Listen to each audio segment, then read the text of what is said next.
Here we have a Peugeot and a Mercedes hatchback, one electric and one petrol, both similarly sized and similarly priced. So, is there enough incentive in the electric Peugeot 308 to drag you away from the premium desirability of the petrol-powered Mercedes A200?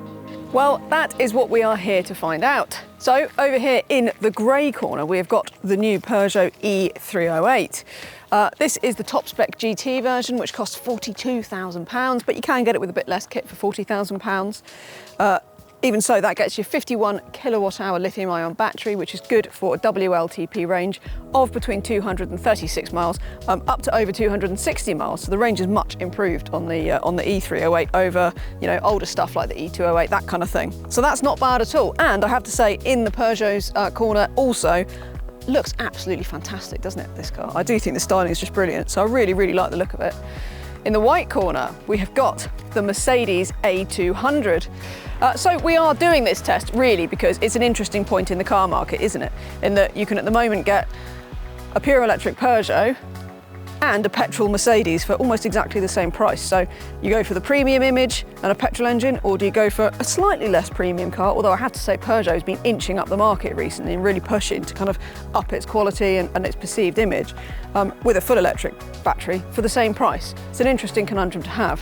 Hence having these two cars here with the Mercedes in its A200 form, a 1.3 litre mild hybrid petrol engine. It's in top spec form, this test car, the AMG line Premium Plus, gets loads of kit, costs £40,805, so still a bit cheaper than the Peugeot. But I have to say, if you look out there at what A-classes are available, the A200's nearly always in that sort of mid-spec that costs about £37,000. But we are looking at the top spec cars here, and both get large colour touchscreen systems with Apple CarPlay and Android Auto, heated seats, leatherette upholstery, 360-degree reversing camera and keyless entry. So they are very similarly equipped, but the Mercedes does go one better with a standard sunroof, head-up display and electric seat adjustment. So the Peugeot's got the slightly bigger boot of these two actually, and it's a nice big aperture, fairly low load lip, so that's all pretty good. There is no cable storage in the front of the car though, in the nose, as you get with some other EVs, unfortunately. And although you have got this tiny little bit of storage down here, it's not really big enough for a cable. So it's a right faff trying to get a cable in there. So it's kind of a bit of a nonsense really. So you get a tiny bit of underfloor storage there. And then the rest of the time, you're just going to have to live with this cable hanging about in the boot of the car, which I think is a real shame. There's decent passenger space in the back of the E308, actually a little more legroom than the Mercedes, with a centre armrest and charging points to keep the kids happy. So we describe this as being slightly less lustrous than Mercedes, and I mean, it's a Peugeot, isn't it? So I can't deny that. But Peugeot has been creeping its way up market for quite a few years now. And you know what? It's doing a really good job of it, particularly in terms of the interior design of their cars, which I think is really striking. Nothing else, even in the Stellantis group that owns Peugeot has an interior quite like the Peugeot's. Really nice materials, very sort of striking angular architecture here. You've got your driver's readout over the steering wheel, which looks funky. I don't love it because I feel it forces a driving position I don't particularly like, but ever has it been with Peugeot for many years now. And the infotainment's good too, so it takes a bit of getting used to. Some of the icons are a bit small, but I do like these shortcut buttons down here. You've got your Apple CarPlay. You can configure these too. And also it's really good because you can have your lane keep assist as a shortcut, so you can turn that off and on really easily. That's great, so a couple of prods and you've got that sorted. It's generally got quite a decent interface actually. I did struggle to find the how you connect your phone the other day, but apart from that, I think a bit of familiarity. It responds quickly enough, decent graphics, and I like how configurable it is, so not bad at all. The A-Class has a slightly smaller boot at 350 litres, but it's similarly useful, and like the Peugeot, you can fold the rear seats down flat. The Merc's rear seats aren't bad either, but access isn't quite as good as it is with the 308, which gets a slightly bigger door aperture, and there is a touch less legroom. It'll still do a fine job as a small family car though. It's really nice in the Mercedes too, I have to say. Although I don't think the perceived quality in the Peugeot is far off this, I still think the Merc's just got it by a fraction. I just think the feel that you get with the vents and the materials in here, it's all really nice. And I do prefer, it's a more conventional driving position. Bigger steering wheel, you look at the dials through the wheel, that's all normal, and I like it, and I find it much easier to get comfortable in the Mercedes. And as a little aside to that, we also have got electric seat adjustment in the Merc and also a head-up display as standard, which you don't get in the Peugeot. Still, it is lovely in here, the rotary air vents look great, and I think the infotainment is quite a bit better than in the Peugeot. Just a bit more usable and quicker to respond, even if some of the sub-menu settings are quite hard to find. So, the Peugeot is winning just on practicality, but the Mercedes has got equipment, a better driving position and a better infotainment in its favour, so it's all stacking up in the Mercedes corner at the moment.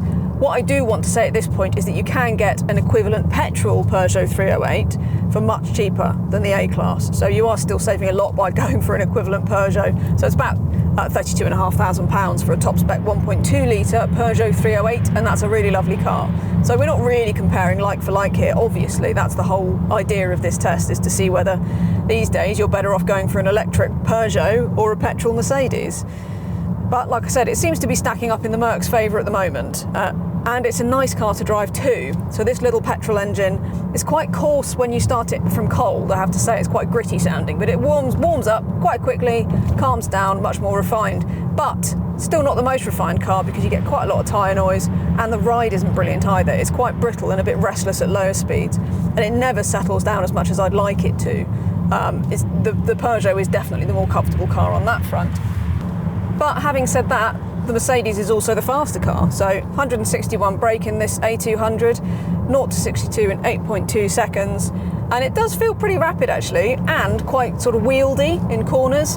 Front end's got plenty of bite, really nice oily build of steering weight. So it's a car that you feel quite sort of confident in straight away actually, even if you want to drive it quite quickly. Or it equally feels really at home around town. Apart from that ride, I just think they definitely could have got the ride better on this car. It's just a bit sort of restless. I don't know why they haven't sorted that out a bit. So I would like better refinement and better ride comfort in the Mercedes, but other than that, the actual performance it offers, throttle response, nice steering, feels a bit sporty this, and I think lots of people will like that about it. And it really is quite a pleasant thing to just spend time in. The Mercedes also wins for towing capacity. Although few buyers will want to tow very much with a family hatchback, the A-Class will tow 1,600 kilograms with a braked trailer, while the Peugeot isn't rated for towing at all. So we know that the Peugeot can't tow very much, or anything at all. That's very much the case with many EVs. Although there are some out there that can tow not too badly. Tesla, they tend to be pretty good for towing if you go for one of the bigger Teslas. But speaking of Tesla, I want to make the point that the Peugeot, well, it's not actually really the best example of this kind of family EV. In fact, the Model 3 is pretty much the same price as this, and you do feel like you're getting much more car for your money. So I would say that, you know, it feels like we're on a bit of a downer with the Peugeot, because we've talked about how it's reasonably expensive, how it doesn't have as much equipment as the Mercedes and all these kind of things, but we aren't comparing equivalent cars, as I've already mentioned. So I'd say the Tesla does feel like it's better value in this class, and even things like MG, they offer much better value EVs. But the Peugeot, it is on a parity with a lot of other EVs in the family hatch class, you know, high-spec ID3, or you could get a Skoda Enyaq for this money. I think the Enyaq probably is more practical, you know, I think still our favourite family EV, so that's a great option. But nonetheless, here we are in the Peugeot, which looks great, feels lovely inside, and it's really rather nice to drive. This little steering wheel makes the sort of handling feel very darty, which is good fun, and it's not hard to predict, so I don't mind that too much. I still struggle a little bit with this driving position, but fine, I think you get used to it. However, I do think it's a bit odd that Peugeot has sort of neutered the performance so much on the E308. So it's 0 to 62 in 9.8 seconds, and I'm sure they've done it for efficiency. And yet, I also know that there are plenty of electric cars out there which have got more power and yet similar efficiency to this. So, you know, it's not too bad. It feels fast enough at slower speeds. Up to about 40 or 50 it feels absolutely fine, to be honest. Middling speeds though, it can start to feel a little bit breathless. I think it's, you know, you do notice it, not least because the throttle response itself actually is a little bit soggy, so there's that too. So it doesn't necessarily feel that enthusiastic when it comes to performance, but I don't mind the steering, and the ride actually at high speeds typically is pretty good. We are picking up the expansion joints on this road quite noticeably. You can really hear the suspension, but generally tyre noise really good, and also the ride at higher speeds is actually much better than on the Mercedes as well. It's a little bit sort of, it's quite fidgety and a bit lumpy around town in the Peugeot. It is a slightly heavier car, it's about 200 kilograms heavier than the Mercedes, the E308, and I think that does come across. But even so, all in, the Peugeot really is quite a nice, slick car to drive and a nice place to sit to. It's still not really quite the best car in this class though. The E308 gets a standard heat pump, which promises to make for more efficient winter running than in some other EVs, and you can pay a lot to get a heat pump in some rivals like the Volkswagen ID.3. Real-world efficiency has proven decent on our test drive in the 308 too, so we would expect to see 200 miles even in winter and on the motorway, and around about 240 to 250 miles in summer use. So this was always going to be a test where the verdict is going to involve talking about how you're buying the car, because in truth, if you're a retail buyer and you're actually buying the car outright with cash, which let's face it is a real minority of people, it's a really tough call because they're both really lovely cars, and the Peugeot has got the advantage of being much cheaper to fuel. So if you can charge at home when you've got an off-peak tariff, you could be looking at as little as 3 pence per mile for the Peugeot, while the Mercedes is going to cost more like 14 to 16 pence per mile depending on petrol prices. So that can save you an awful lot of money over a period of time, never mind, you know, talking about tax and that kind of thing, although insurance can be a lot more expensive on the electric cars at the moment. But for the vast majority of people, you're going to buy on monthly finance if you're a retail buyer anyway, and that means the Peugeot is actually much more expensive. So the Mercedes is £360 per month, well, the Peugeot is like 500. So it really is quite a tricky sort of decision to make if you're looking for the electric car, because to be honest, it does stack up as being more expensive next to the A-Class. And I think the A-Class has the better driving position, sort of the better interior and infotainment too. So I think really, as a retail buyer for the vast majority, the Mercedes is the better option. One caveat to that is that if you're a company car user, well, the Peugeot is so much cheaper on benefit in kind tax, it is laughable. So it's really a no-brainer to go for the electric car if you're a business user. Other than that, for the rest of us at the moment, the Mercedes really does stack up as the better bet than the Peugeot. Don't forget to head to CarGurus.co.uk for a whole host of fantastic used cars, and please do like the video, subscribe to the CarGurus UK YouTube channel and turn your notifications on so that you don't miss any of our videos.